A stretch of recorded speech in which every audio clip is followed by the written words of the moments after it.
y estamos con la serie acerca del final del califato. Y antes de entrar en materia en esta mañana, solamente hay que recordar puntos importantes. El Imperio Otomano Turco, después del Imperio Romano, fue el que continuó en el mundo durante casi 500 años. O sea, los turcos, los musulmanes turcos, se apoderaron después de Roma, que quedó en la Roma oriental, en Estambul, en Turquía, porque ahí terminó el Imperio Romano casi 1000 años después de que el Imperio Occidental había sido derribado en Roma, en la capital. Y el califato es la guía o la ley del califa. De acuerdo a la filosofía de los musulmanes, que ahorita está ya por todo el mundo, que no es coincidencia, ellos quieren imponer lo que se llama el califato, pero el califato es hasta que aparezca un califa, que es el sucesor de Mahoma, de acuerdo a ellos.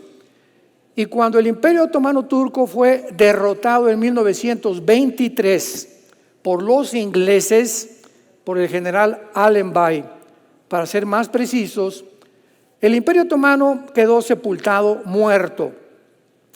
Y la nueva ideología que surgió fue el comunismo, porque en 1923 Nikolai Lenin pone en práctica lo que aproximadamente en 1850 Carlos Marx y Federico Engels, en su libro el comunismo, todo lo que estaba relacionado con la ideología marxista, el Capital, el libro El Capital, lo pone en práctica Lenin, y de 1923 a 1991, pero síganme con cuidado, termina el Imperio Romano, viene una nueva ideología, el Islam. El Islam es derrotado en 1923. 1923 hasta 1991 prevaleció la ideología del comunismo. Acaba en 1991 el comunismo y Estados Unidos surge poderosamente como un poder militar, económico y político en el mundo hasta principios del siglo XXI. Y después de 2015, en el siglo XXI, vemos de alguna manera que el califato o la ideología del Islam está volviendo a ser desenterrada, tal como este libro lo profetizó hace 2700 años, principalmente en Ezequiel 38, versículos 5 y 6, que los hemos estudiado con mucho detenimiento. Dichosos, bienaventurados los que se meten a YouTube, los que escuchan las conferencias, cuando vas caminando, antes de acostarte, tienes información, y toda esta información te hace realmente elevar tus brazos al cielo y decirle: Señor, solo tú pudiste poner la historia cronológicamente en orden. ¿Y por qué lo hizo Dios? Dice Isaías 44 del 6 en adelante: para que tú seas mi testigo ante tu familia, ante tu gobierno, ante tus amistades, en tu bufete jurídico, en tu hospital, en tu taller de carpintería. Ustedes son mis testigos. Y voy a hacer algo especial con ustedes para que no le tengan miedo a la gente, para que no le tengas miedo al club de amigos que tienes, para que no le tengas miedo también si un partido político se inclina por una cosa, que tú puedas ir en contra siempre de aquello que no está de acuerdo a la Biblia. Y como yo sé que ustedes, dice Dios, por naturaleza somos temerosos, somos miedosos, queremos formar parte del club, no queremos ser aislados.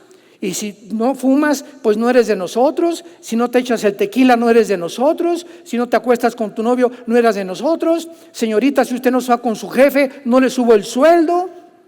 Y ahorita todo el mundo, estoy en la Universidad de Harvard, y todos mis amigos están ante el Islam y abrazando el Islam, y algo me dice en mi corazón: esto está mal. Pero yo venzo este temor y me uno a ellos para poder ser aceptado y no verme marginado donde va la mayoría. Dice la Biblia, y muchos creyeron en Jesucristo, muchos, pero no le confesaban, no decían que habían creído en Él, porque amaban más la gloria de los hombres que la gloria de Dios. ¿Qué voces son las que tú estás oyendo? Si tú oyes a Marx, si tú oyes esto y el otro, y el comunismo, y esta ideología, y el Islam, las voces que tú oyes, ten cuidado, porque esas voces van tarde o temprano a determinar la clase de persona que tú vas a ser. Van a determinar tu filosofía, van a determinar en quién crees, y van a determinar completamente tu futuro eterno. Le dice Pablo a la iglesia de Colosas, capítulo 2, versículo 6, miren que no sean engañados por sistemas de ideologías o filosofías ajenas a la palabra de Dios, que son doctrinas de hombres. Dice el apóstol Juan, 1 Juan capítulo 4, versículos 5 al 7, ellos son del mundo y hablan del mundo. Por eso el mundo los oye. Nosotros somos de Dios. El que conoce a Dios nos oye. Yo oigo, dice Jesucristo, a mi pastor, y mis ovejas oyen mi voz. Porque todo aquel que es de la verdad, oye mi voz. En esto conocemos el espíritu de verdad y el espíritu de error. Damas y caballeros, santos de Dios, estamos en un punto en la historia donde ya se está dividiendo la historia y se está determinando si eres de las Chivas o de la América. Tú no puedes tener la mitad de la América y la mitad de las Chivas, ¿verdad? O eres con uno o eres con otro. Ya se está determinando quién es del Real Madrid y quién es del Barcelona. ¿Quién está del lado de Dios y quién está en contra de Dios? Porque Jesús dijo, si no eres conmigo, eres contra mí. O sea, no hay terrenos neutrales. O somos o no somos. Y regreso a mi punto anterior. Como Dios conoce que somos por naturaleza miedosos y temerosos, Dios envió a su Espíritu Santo. Hechos 1:8, y me serán testigos. Pero Señor, vamos a enfrentarnos al Imperio Romano, vamos a enfrentarnos, les voy a dar un poder dentro de ustedes para que la cobardía con la cual nacimos y con esa tendencia a que queremos ser aceptados, ustedes con mi presencia rompan completamente eso y hablen sin temor, aún a costa de sus propias vidas. Recibirán poder. ¿Qué clase de poder? Dios sabe que somos por naturaleza miedosos, vulnerables, frágiles.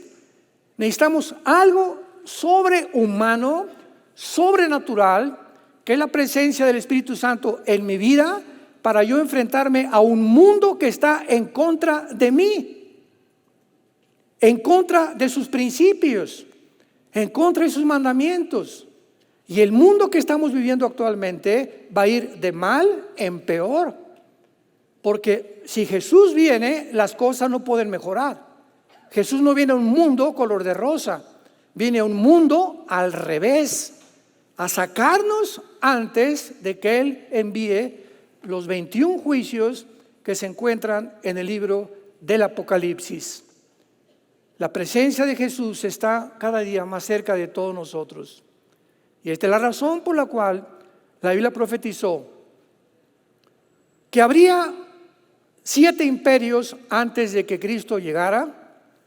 Y lo voy a enunciar, los que quieran apuntar: el imperio asirio, el imperio egipcio, el imperio babilónico, el imperio medo-persa, el imperio griego y el imperio romano. Muy bien. Cuando el apóstol Juan escribe, vamos a Apocalipsis capítulo 17. Cuando el apóstol Juan escribe el capítulo 17 del Apocalipsis, vamos a pavimentar el camino primero. Juan vivía bajo el imperio romano, que es el sexto imperio, ¿correcto? Nada más hasta el tiempo de Juan, hace 2000 años, había 6 imperios. Todos estos imperios estuvieron relacionados con la nación de Israel. Y todos estos 6 imperios buscaron esclavizar y exterminar a la nación de Israel. Entonces, aquí en el capítulo 17 de Juan vamos a descubrir algo. Falta el séptimo imperio. Y la pregunta tan importante es la siguiente. Después del imperio romano, ¿cuál es el imperio que va a seguir y que le preparará el camino al anticristo? Porque el séptimo imperio va a ser el penúltimo gobierno mundial que ante nuestros ojos se está formando a través del Islam. Y cuando el anticristo aparezca, él es el octavo. Estudiemos esto ya profundamente en el capítulo 17 del Apocalipsis. Un ángel toma a Juan, lo lleva a un desierto. Versículo 3, me llevó en el espíritu al desierto. Vi a una mujer sentada sobre una bestia escarlata, llena de nombres de blasfemia, que tenía, ¿cuántas? 7 cabezas y 10 cuernos. La mujer estaba vestida de púrpura y escarlata, adornada de oro, piedras preciosas, perlas, tenía en la mano un cáliz de oro lleno de abominaciones y de la inmundicia de su fornicación. Y en su frente un nombre escrito, un misterio: Babilonia la grande, la madre de las rameras y de las abominaciones de la tierra. Cuando venimos a la Biblia y encontramos un lenguaje como cabezas, cuernos, pues ¿de qué se trata? Y como la Biblia no es de interpretación privada, no es para que, bueno, yo pienso que significa esto. Pues yo me imagino que a lo mejor significa aquello. Dios no nos da a nosotros el adjudicarnos el derecho de interpretar o imaginarte lo que pueda significar, sino que dentro de la misma Biblia se encuentra la interpretación. Y en este pasaje tan difícil vamos a ver que el Espíritu Santo, aquí adelante, Él toma las riendas de nuestras mentes, de nuestro entendimiento, y vamos a ver cómo ahora el Espíritu Santo nos interpreta y nos dice qué es la bestia, qué es esa mujer sentada arriba de una bestia, qué significan esas 7 cabezas y esos 10 cuernos, porque todo este lenguaje se encuentra anteriormente en el libro de Daniel. Daniel, 600 años antes del apóstol Juan, se le apareció el ángel Gabriel. El mismo ángel que se le apareció a José y María cuando María estaba embarazada e iba a parir al niño Jesús. El mismo ángel es el mensajero de Dios, Gabriel. Y se le aparece 600 años antes a Daniel, capítulo 7, 8, 9 y 10, 11 y 12 del libro de Daniel, y le dice a Daniel: Daniel, te voy a dar un mapa y la cronología de qué forma todos los imperios y políticamente el mundo va a acabar. Entonces, pues Daniel, como vamos a imaginar que es una pintura donde comienza a pintar algo, todo lo que está recibiendo el Espíritu Santo, pero Daniel deja inconclusa esa pintura. Y le dice al terminar el capítulo 12 el ángel a Daniel: todo lo que estás pintando, Daniel, ni tú mismo lo vas a entender. Porque van a tener que pasar 600 años y después 2600 años para que la generación, la última generación de la historia, que somos nosotros, lo pueda comenzar a entender. Entonces iban a pasar 2600 años hasta que llegáramos al punto en que estamos, para que comenzáramos a entender lo que hace 2600 años Dios le reveló a Daniel. Entonces Daniel hace una pintura y esta pintura está inconclusa. Viene Juan y le revela el ángel a Juan la otra parte que le falta a la pintura. Entonces Juan le da las últimas pinceladas a todo el cuadro que se encuentra en el libro del Apocalipsis. Entonces ya tenemos completamente con la revelación de Juan lo que Dios nos quiere decir. Ahora bien, versículo 7, pongan atención.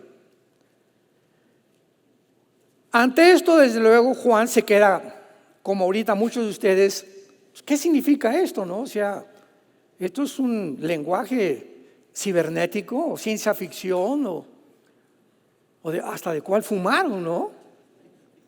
Pero no de ninguna manera, es un lenguaje espiritual. Y por eso el ángel le dice, versículo 7, ¿por qué te asombras?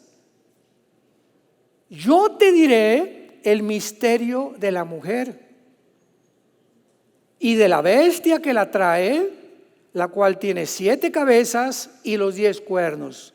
Veamos ahora a continuación con mucha atención la interpretación de lo que acabamos de leer, que si no fuera por el ángel, por más inteligente que sea la mente humana, no puede discernir las cosas que pertenecen a la dominio, a la dimensión espiritual. Tiene que venir alguien enviado por el Dios creador de los cielos y la tierra, de la dimensión espiritual, bajar aquí a la tierra y enseñarnos los misterios de Dios. La bestia que has visto, versículo 8, pongan mucha atención. La bestia que has visto era, o sea, en un tiempo antes del Imperio Romano, antes del apóstol Juan, esta bestia que es, vamos a ver que es el anticristo, este principado satánico ya existía. La Biblia nos revela, voy a ir muy despacio, con mucho cuidado. La Biblia nos revela que el ser humano cuando muere ya no tiene oportunidad de reencarnarse. Hebreos 9:27, porque está establecido los hombres que mueran una sola vez, ya no hay purgatorio, ya no hay ningún otro medio intermedio para poder, el limbo para los niños no existe tampoco. Tú te mueres y el momento en que tú te mueres, en que estás en la ambulancia y cierras tus ojos, en el hospital te cae un ladrillo, como la forma que tú te mueras, en segundos te encuentras en el centro de la tierra, en el infierno o en el cielo con Jesús. No hay medias tintas en la Biblia. Por eso eres o no eres. Y se va a determinar a la hora que tú mueras. Entonces, los seres humanos no pueden existir y volver otra vez a vivir. Con la excepción, ¿verdad?, que vamos a ver tal vez los 2 testigos, que va a ser la única excepción que Dios va a tener, que posiblemente sea Enoc y Elías, los testigos de Apocalipsis 11. Pero la Biblia nos revela que los ángeles caídos o los principados satánicos de Dios, del diablo, ellos pueden haber sido detenidos anteriormente, y estos principados satánicos se encargan porque Satanás, en Deuteronomio 32, Satanás dividió al mundo en secciones.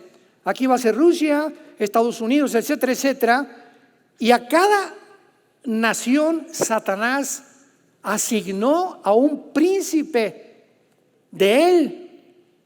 Y Satanás tiene una organización perfectamente desarrollada, calculada, etcétera, etcétera. Y todos estos príncipes, no sé cada cuándo se juntan, dice la Biblia, pero que se reúnan y le dan reportes a Satanás. Mira, pues Rusia ya se fue sobre Ucrania, estamos trabajando de esta manera con Putin, y aquí en México esto, y en Estados Unidos, etcétera, etcétera. Pero cada nación, de acuerdo a la Biblia, tiene un principado satánico influyendo en sus presidentes, o gobernantes, o dictadores, o reyes, o césares, o como tú les quieras llamar. Pero en cada nación, en Roma, en Italia, en toda la historia, hay principados vigilando las naciones y contribuyendo para las guerras, para los levantamientos, golpes de Estado, insurrecciones, causar problemas, causar dudas, engañar a la gente con muchas cosas. Esa es su misión. Entonces, aquí se está hablando de un principado que existía antes de Juan. Este es el principado que va a entrar en el anticristo. Apocalipsis 11, 7 y 8. Vi la bestia que subía del abismo. Él se encuentra, ¿en dónde? En el abismo se encuentra ahorita. Y hasta esta época en la que tú y yo estamos viviendo, el anticristo va a nacer de una mujer, normalmente como un ser humano, pero no sé si a los 30 años el principado va a entrar en este personaje llamado el anticristo para proveerle, dotarlo de poderes sobrehumanos, para que este personaje haga milagros que van a asombrar al mundo entero, al grado que va a hacer llover fuego del cielo, milagros, etcétera, etcétera, y que la gente lo va a adorar. Entonces, vamos por orden. La bestia que has visto era, y no es, en el tiempo de Juan, este principado satánico estaba encerrado. Y está, ahí lo explica, para subir del abismo. Lo que dice Apocalipsis, chécalo, 11, versículo 7. Que sale del abismo para meterse al anticristo posteriormente. Muy bien. Y los moradores de la tierra, aquí sabemos que es el anticristo por esto. O sea, los moradores de la tierra, aquellos cuyos nombres no están escritos desde la fundación del mundo en el libro de la vida, se asombrarán viendo la bestia que era y no es y será. Aquí ya no tenemos duda, lo corrobora Apocalipsis capítulo 13, y el mundo adoró a la bestia. Toda la bestia en el libro de Apocalipsis se refiere al anticristo. Muy bien, ahora vamos a explicar las cabezas y los cuernos. Pero antes vamos a terminar con esto. La visión que tiene Juan es una bestia montada sobre una mujer.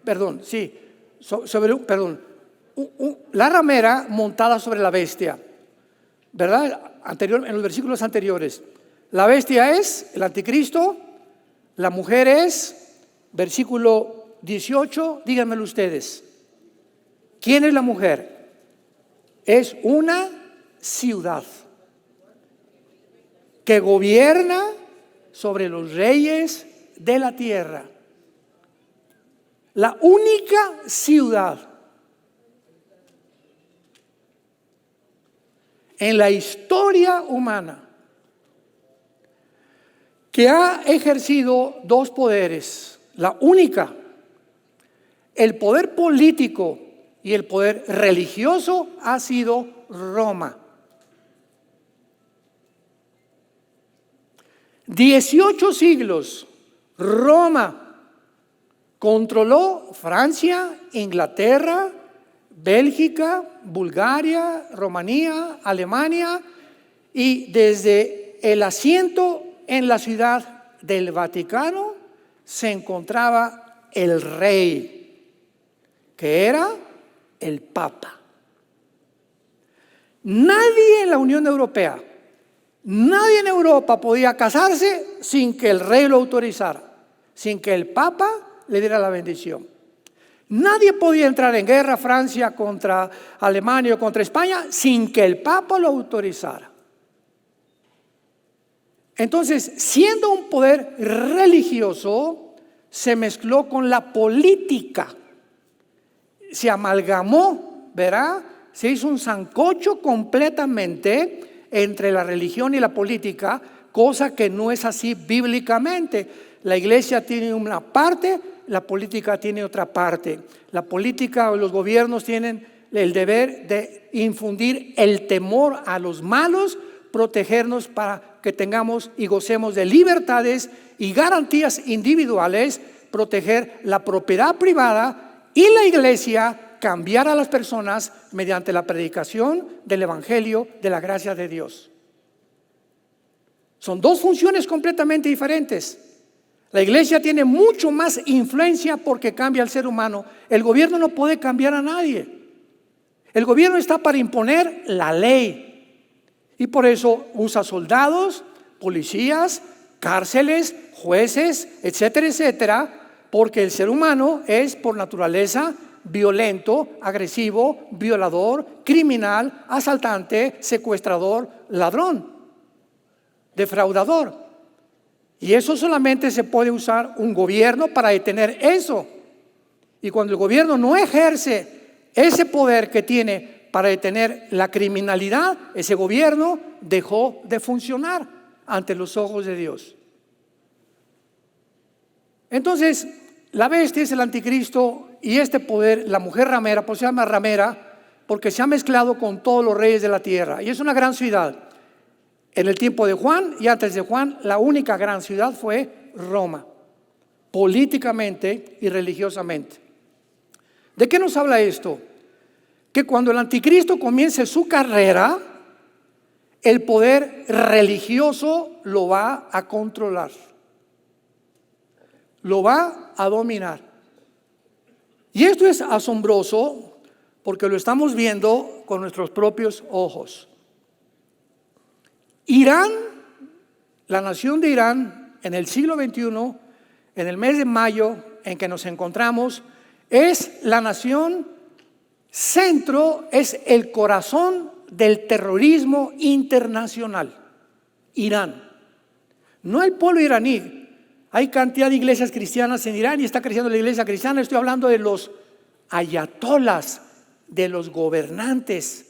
Porque Irán es una nación que no se controla civilmente, se controla religiosamente.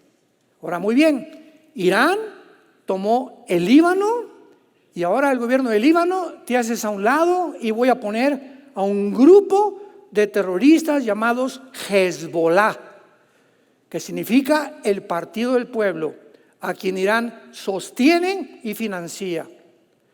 Se divide la tierra en Israel y les dan a los palestinos la franja de Gaza.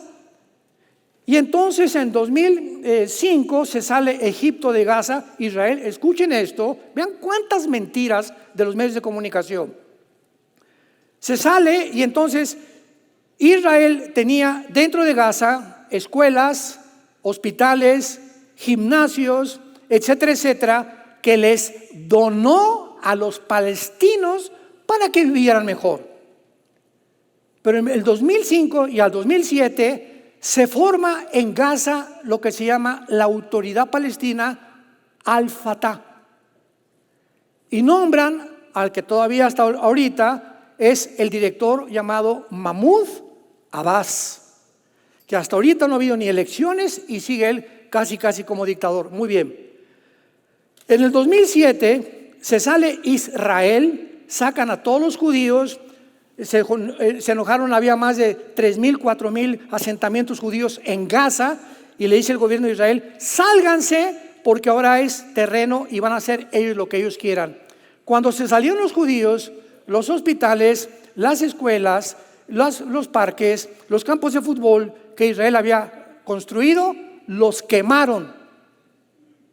Y les preguntaron, oye, pero ¿por qué quemas esto? No queremos nada que huela a judío. Bueno, ya desde ahí damos cuenta, ¿verdad?, que hay un problema de racismo. Porque fíjense ustedes, del 2007 en adelante, había palestinos que no estaban de acuerdo con este gobierno. Entonces el gobierno de Al-Fatah, de Mahmoud Abbas, supo que si en la Constitución y en la agenda del Movimiento para la Liberación de Palestina en los 80s que fundó un terrorista llamado Yasser Arafat, dice la Constitución en el artículo 25, métete a internet y búscalo. Nuestro objetivo es la exterminación del Estado judío y la muerte de los judíos. Por el amor de Dios. Ese es nuestro objetivo. Entonces, del 2007 en adelante, Israel le abre la puerta y manda un mensaje a Palestina diciéndoles: los palestinos que quieran entrar a Israel a trabajar, escuchen esto, son bienvenidos. Peace and love. No queremos ningún problema con ustedes. Y desde 2007 comenzaron a entrar miles de palestinos árabes, porque nunca ha existido una nación llamada Palestina, jamás en la historia. Le cambiaron el nombre de Israel a Palestina el emperador Adriano, ¿verdad? Para truncar el nombre de Israel, que significa el que lucha junto a Dios. Pero una nación como Palestina jamás ha existido, nunca, ni tampoco ha habido una asamblea de diplomáticos tratando el problema en Palestina en las Naciones Unidas. Palestina tiene oídos en las Naciones Unidas, pero no está considerado ni por las Naciones Unidas ni por ninguna institución como una nación. Entran todos los palestinos a Israel y se les da, síganme con cuidado, se les da trabajo, se les da comida. Los que quisieran regresar después de trabajar a Palestina lo podían hacer. Los que quisieran comprarse un terrenito en Israel se les daba chance. Y los que quisieran entrar al ejército, Madre del Socorro, podían entrar al ejército de Israel sin tener que entrar con los 2 años de preparación. Podían servir en el ejército. Y los que quisieran residencia, por el amor de Dios, se les daba la residencia con los mismos derechos que todos los judíos. Más de 3,000 de estos palestinos que se les dieron todas estas concesiones, estas bendiciones durante casi más de 15 años, el 7 de octubre del año 2023 rompieron las barreras y con la información que tenían de Israel, de los kibbutz y cómo estaba el gobierno, la dieron al grupo terrorista de Hamás. Mahmoud Abbas le entregó el gobierno de Gaza a un grupo terrorista, porque el grupo terrorista es un grupo militante. Y como en la constitución de los palestinos dice exterminar el Estado de Israel, Mahmoud Abbas, como jefe de la autoridad palestina, sin un ejército, nunca iba a alcanzar este objetivo. Y si el objetivo es exterminar al Estado de Israel, ¿qué necesitan? Pues un ejército. Pero cuidado, si no eres nación, no puedes tener un ejército. Entonces se formaron grupos terroristas.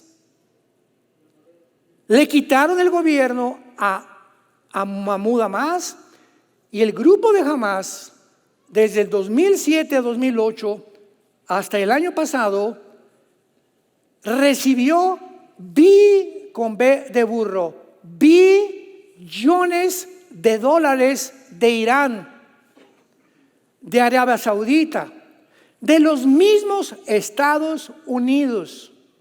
Y de estos billones de dólares para medicinas, comidas, infraestructuras, edificios de apartamentos, mejores hospitales, etcétera, etcétera, todo lo que hicieron fue: vénganos a tu reino. Hágase tu voluntad, Alá, en los cielos como en la tierra. Se quedaron con esos billones de dólares y armaron una estructura subterránea debajo de Gaza de casi 750 kilómetros. Escuchen, Gaza mide aproximadamente 50 kilómetros de largo por 10 de ancho.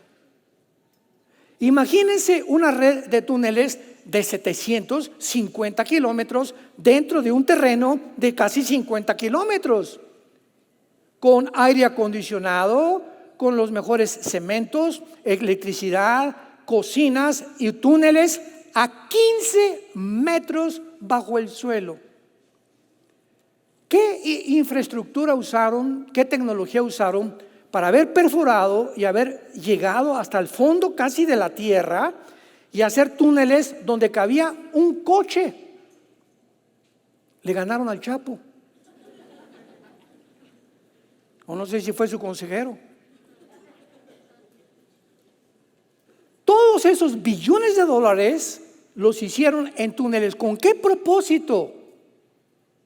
Comenzaron a desarrollar este propósito el 7 de octubre. Se salieron, rompieron las barreras y más de 3,000 terroristas entraron a los kibutz.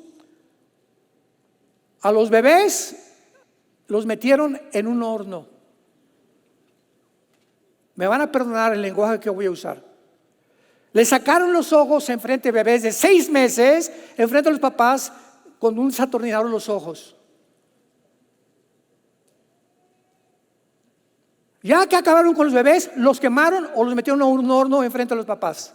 Imagínate tú amarrado de la mano viendo eso con tus bebés, con tus hijos.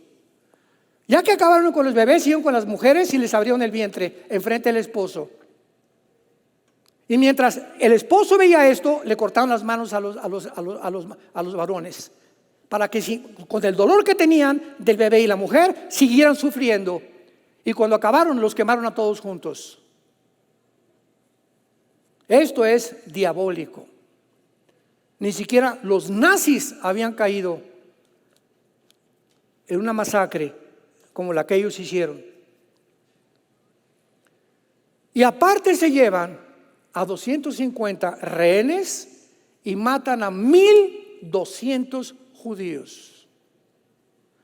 ¿Qué nación, vamos a pensar objetivo y lógicamente, qué nación, imaginemos que entran de Guatemala 3,000 personas y entran a Chiapas, entran a toda la zona, a Quintana Roo, etcétera, etcétera, hacen esta matazón, se llevan a mexicanos secuestrados a Guatemala y México dice, abrazos, no balazos.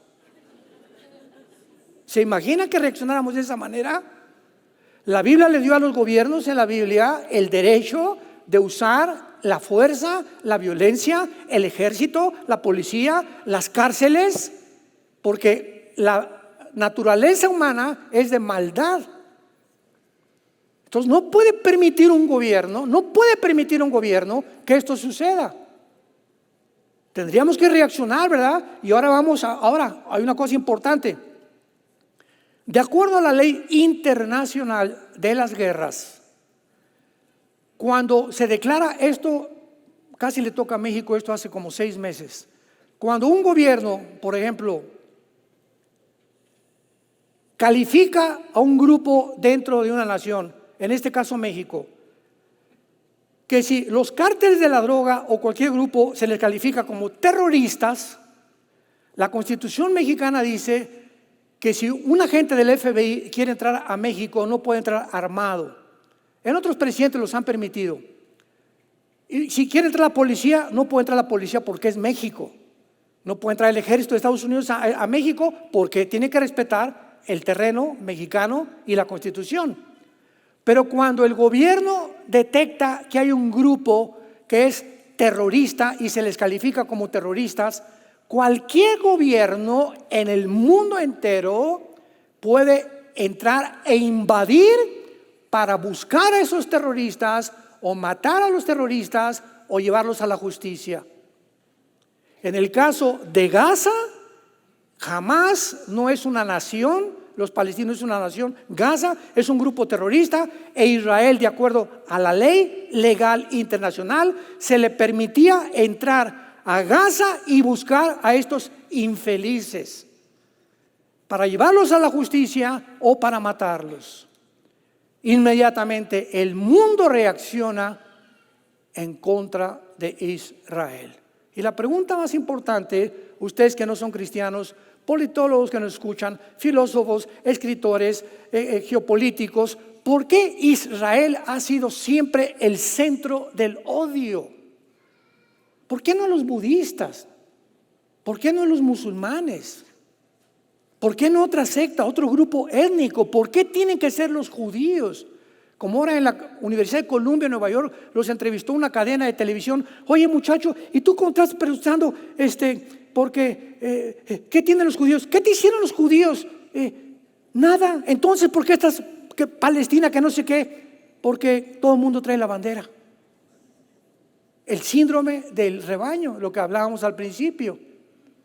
Entonces, esta masacre que hay, ¿verdad?, le concedió a Israel, pero se levantaron y llegaron hasta el colmo que la Corte Internacional de Justicia de La Haya, a sugerencia del país de Sudáfrica, solicitó a la Corte Internacional de Justicia de La Haya que por favor acusaran y denunciamos, dice Sudáfrica, a Israel de genocidio.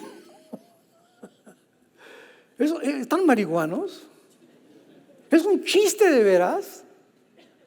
O sea, los genocidios fueron los de Hamás, porque genocidio, de acuerdo a la ley internacional, es cualquier intento preventivo antes de matar con alevosía, con ventaja o por venganza o por deseos de cobrarte algo. Eso es lo que es genocidio, es como un crimen. En la Biblia se permite matar en defensa propia. A los soldados se les permite matar en la Biblia en defensa propia o cuando es por el beneficio del país. Pero Dios condena la palabra radhak en el hebreo, que significa matar con anticipación, alevosía, ventaja o por venganza.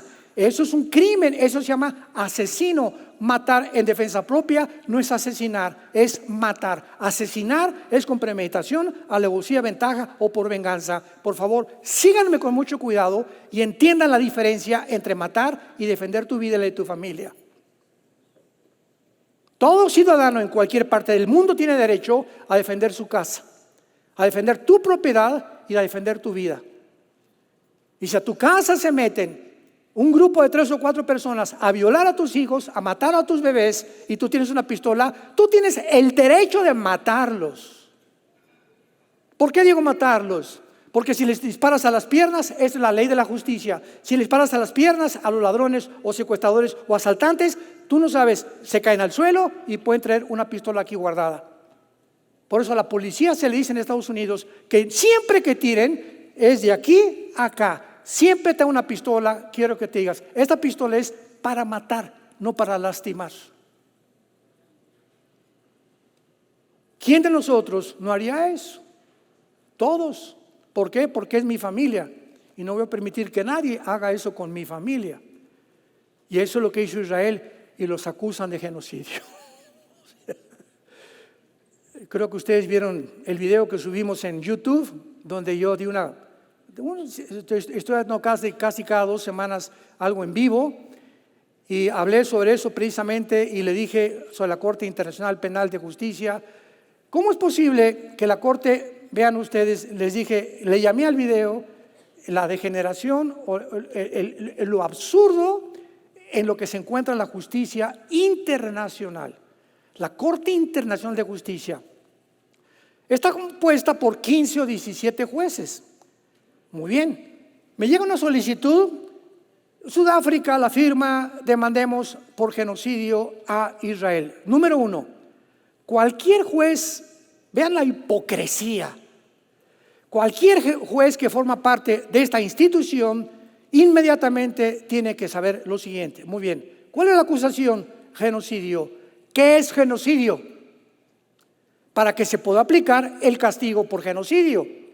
Y en este caso, al entrar Israel a Gaza, no fue genocidio. Genocidio fue el de Hamás a Israel.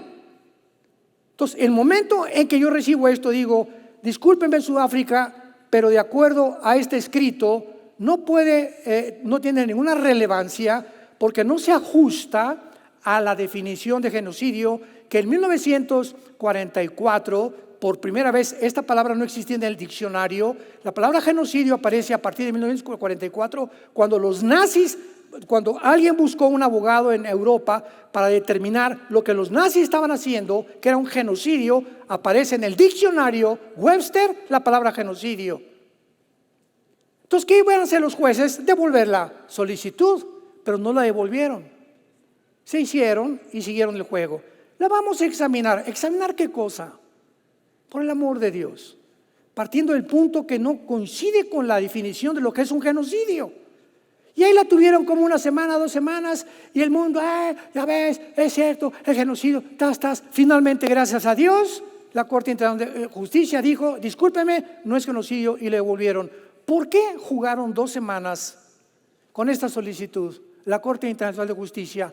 Para darle oportunidad a que mientras jamás pudiera tener la simpatía, se hicieran las víctimas ante el mundo, que estamos y los niños y están matando, están muriéndose de hambre en Gaza y todo, y el mundo se volcara como se ha volcado en las últimas 2 semanas en las universidades norteamericanas en contra de Israel.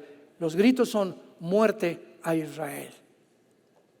Harvard, Princeton, Yale, Oxford, universidades que se asume, se piensa, obvio que son muchachos inteligentes. En Harvard no aceptan a cualquiera, ni en Yale, ni en Princeton, ni en Oxford, que son muchachos que tienen un nivel de intelectual, ¿verdad?, bastante elevado, un IQ bastante elevado. Sin embargo, estos muchachos que son el futuro presidentes de las naciones, los futuros jueces de la humanidad, se están reuniendo por miles, asusados por un grupo tremendo que está financiando detrás de ellos, y como mosquitas los están cayendo en la trampa todos, y todos porque lo hacen, son inteligentes, son intelectuales, sin embargo no quieren sentirse a un lado de la manada, quieren ser aceptados. Y si Yale y Oxford y Princeton y Yale, etcétera, etcétera, lo hacen y nosotros no lo hacemos, nos vamos a sentir que somos diferentes. Nos unimos a un grupo, aunque no entiendo lo que estoy haciendo, crucifícalo, crucifícalo, crucifícalo. La historia se repite una y otra vez. Nos encontramos en un mundo completamente al revés. Y finalmente dice el versículo 9, Apocalipsis 17, esto para la mente que tenga sabiduría. Muy bien, las 7 cabezas que estaban sobre la bestia son 7 montes sobre los cuales se sienta la mujer, y son 7 reyes. Aquí vemos entonces que las 7 cabezas representan a los 7 imperios de la historia. Repito, Asiria, Egipto, Babilonia, Medo-Persia, Grecia y Roma, que es el 6º. Entonces dice aquí, son 7 reyes, 5 de ellos han caído. Cuando Juan vivió, en el tiempo de Juan habían caído Asiria, Egipto, Babilonia, Medo-Persia y Roma. 5 han caído. Uno que es Roma, y el otro aún no ha venido. ¿Cómo terminó el Imperio Romano? Después de que se levantaron y cayó el Imperio Occidental, Roma se dividió en 2, en el Imperio Occidental y el Imperio Oriental. El occidental duró como 300 años con la capital en Roma, pero el Imperio Romano Oriental acabó en Estambul, en lo que era Constantinopla antigua, lo que es Turquía en el siglo moderno, y duró casi 1000 años más. Y después del Imperio Romano, ¿qué imperio siguió? Ya lo vimos al principio. El Imperio Otomano Turco. En otras palabras, el 7º no había venido en los tiempos de Juan. Ante nuestros ojos ha comenzado a resurgir. El Imperio Otomano volverá y resucitará. Déjenme leerles nada más como un botón de muestra para que se den cuenta la influencia del Islam en el mundo entero, principalmente en Europa. El alcalde de Londres, musulmán. El alcalde de Birmingham, todo esto es Inglaterra, Reino Unido. El alcalde de Birmingham, musulmán. El alcalde de Leeds, musulmán. El alcalde de Blackburn, musulmán. El alcalde de Sheffield, musulmán. El alcalde de Oxford, musulmán. El alcalde de Luton, musulmán. El alcalde de Oldham, musulmán. El alcalde de Rothschild es musulmán. Todo eso lo lograron solo 4 millones de musulmanes de 66 millones de personas en Inglaterra. Hoy en día hay más de 3,000 mezquitas en Londres nada más. Hay más mezquitas musulmanas en Londres que iglesias cristianas, católicas o evangélicas. Hay más de 50 consejos de la Sharia en Inglaterra. El 63% de los musulmanes no trabajan, reciben apoyo estatal más vivienda gratuita. ¿Qué mundo tan loco estamos viviendo? Despertemos. Las familias musulmanas subvencionadas por el Estado con una media de entre 6 y 8 niños reciben alojamiento gratuito. Ahora, todas las escuelas, sin excepción, en Inglaterra, tienen la oportunidad de impartir lecciones sobre el Islam obligatorias por parte del gobierno. ¿Qué dice la Biblia? En Ezequiel 38, que casi lo acabamos en las últimas series, versículo 5 y 6 de Ezequiel, rápidamente se profetiza una invasión que viene de naciones todas musulmanas sobre Israel, dirigidas principalmente tal vez por Turquía, y está Persia, que es Irán. En 1935 se le cambia el nombre de Persia a Irán. Cusifut, que son Sudán y Etiopía. Ayer, Irán invita a Sudán y Etiopía a unirse. Irán les va a mandar drones a Sudán y Etiopía. Claro, Sudán fue la nación que cuando vivía Osama Bin Laden le dio asilo político y lo resguardó y lo cuidó. Naciones que están junto al Mar Rojo, abajo de Egipto, que la Biblia profetizó en Ezequiel 35:5, que serían las naciones que serían aliadas a el futuro dictador mundial, que es el anticristo. Y cuando aparezca el Mahdi, que es el Mesías que el Islam está esperando, para nosotros va a ser el anticristo. Y cuando se sienten los judíos a firmar un tratado de paz por 7 años, con un hombre con un poder tan grande, que para que el gobierno judío se siente con un hombre en una mesa y este hombre les diga: les prometo 7 años de protección, nadie los va a tocar, nadie del mundo árabe, yo los voy a proteger. ¿Quién será este hombre tan poderoso que el Islam y los árabes lo van a obedecer? El Mahdi, que para ellos es el Mesías. Y reconociéndolo como el Mesías, le va a decir: tranquilos, a los 3 años y medio comienza la persecución. Y para nosotros es el anticristo. Entonces, esto nos muestra claramente el surgimiento del califato, la resurrección del califato que vivimos en la última etapa de la historia humana. ¿Estás tú preparado para encontrarte con Dios? ¿Tienes a Jesucristo como tu Señor y Salvador? ¿Cuáles son tus convicciones ahora que tú estás viviendo? ¿Estás dispuesto a dar tu vida por Jesús? ¿Estás dispuesto a ir en contra de lo que sea con tal de seguir a Jesucristo? Él colgó en una cruz, fue crucificado, enterrado y a los 3 días levantado para que nosotros ya no viviéramos para nosotros, sino para aquel que vive por los siglos de los siglos. Y que si tú no lo tienes en esta mañana, Él te da el poder del Espíritu Santo para que entre a tu vida y te vuelva de un cobarde a un valiente, de una mujer frágil en una mujer temeraria, con visión, con fuerza para sostener a sus hijos y su casa. Para hombres con convicciones, para que permanezcan fieles a su esposa, fieles a sus hijos, fieles a la palabra de Dios. Y cuando tú mueras, que nuestros hijos digan: ¿a quién murió muy millonario? Pues me dejó un edificio de apartamentos. No, mi papá tal vez no nos dejó nada, nos dejó lo más importante, nos dejó a Jesucristo. Y yo puedo morir en paz, aunque no les deje una casa a mis hijos, porque sé que si tienen a Jesucristo, Él nunca los va a abandonar, nunca los va a dejar, y está garantizada que llegarán a la meta y nos veremos todos en el cielo. ¡Aleluya! Gloria al Señor.